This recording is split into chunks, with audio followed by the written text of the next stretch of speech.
In the previous video, we have discussed single sample proportion test. So today we are discussing testing equality of two population proportions. So in this case, our H naught becomes P1 equal to P2. So P1 stands for the population proportion of one population. The P2 is the second population proportion. So suppose if there are two samples which were taken from two different populations. So sample 1, the sample size is n1, the number of items of specific type are x1.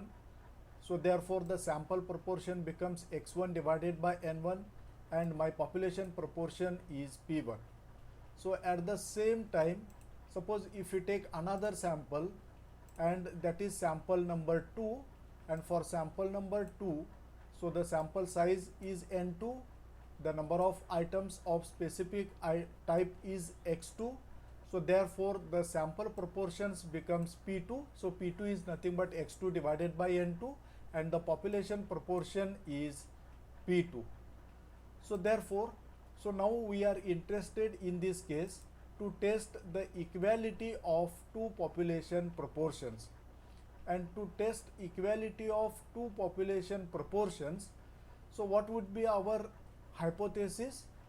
So in this case, our hypothesis is H naught P1 equal to P2 versus H1 P1 which is not equal to P2. And since this follows a binomial distribution, so that means x1 follows binomial distribution, at the same time x2 follows binomial distributions, because x1 and x2 are nothing but the number of items of specific types, and these specific types are divided into two categories, either the possessing of the attribute or the absence of the attribute. So therefore x1 follows binomial with n1 p1 and x2 follows binomial with n2 p2, and we know that the expectation of x1 is n1 p1, expectation of x2 is n2 p2, and at the same time variance of x1 is n1 p1 q1, where q1 is nothing but 1 minus p1, and variance of x2 is n2 p2 q2, where q2 is nothing but 1 minus p2.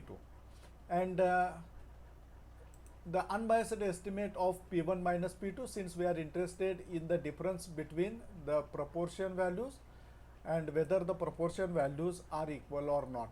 So whenever we are testing equality of proportions, normally we are taking the difference between the two population proportions, and the same should be represented in the sample. So therefore expectation of P1 minus P2 is expectation of P1 minus expectation of P2. So that is equal to capital P1 minus capital P2. And as far as the variance is concerned, so variance of P1 minus P2 equal to variance of P1 plus variance of P2 minus 2 covariance of P1 P2, and that is same as P1 Q1 divided by N1 plus P2 Q2 divided by N2, since this covariance term is equal to 0, covariance between P1 and P2 equal to 0.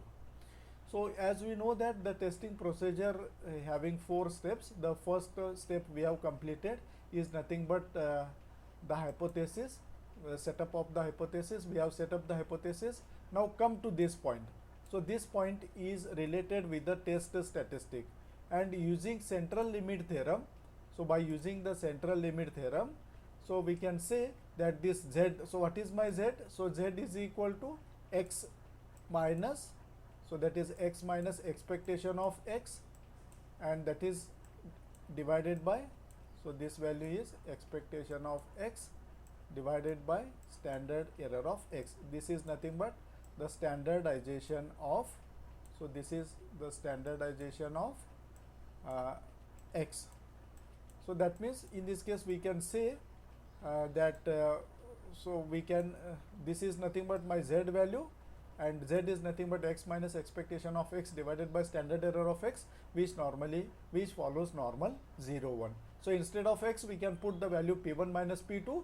So this expectation of x is expectation of p1 minus p2 divided by standard error of p1 minus p2. So now this becomes, So Z is equal to P1 minus P2 minus capital P1 minus capital P2, because expectation of P1 minus P2 is this value, divided by the square root of P1 Q1 divided by N1 plus P2 Q2 divided by N2, and this follows normal 0 1. And we know that under H naught, so our null hypothesis is P1 equal to P2. Suppose it is taken as a specified value P, so this becomes Z is equal to P1 minus P2 divided by square root of PQ into 1 upon N1 plus 1 upon N2, which follows normal 0 1 for large samples N1 and N2. So instead of this P1 minus P2, so now we are taking this value as 0, because P1 equal to P and P2 equal to also P. So P minus P, that comes out to be 0. So now this becomes my revised test statistic. So my revised test statistic is Z is equal to P1 minus P2 divided by square root of PQ into 1 upon N1 plus 1 upon N2.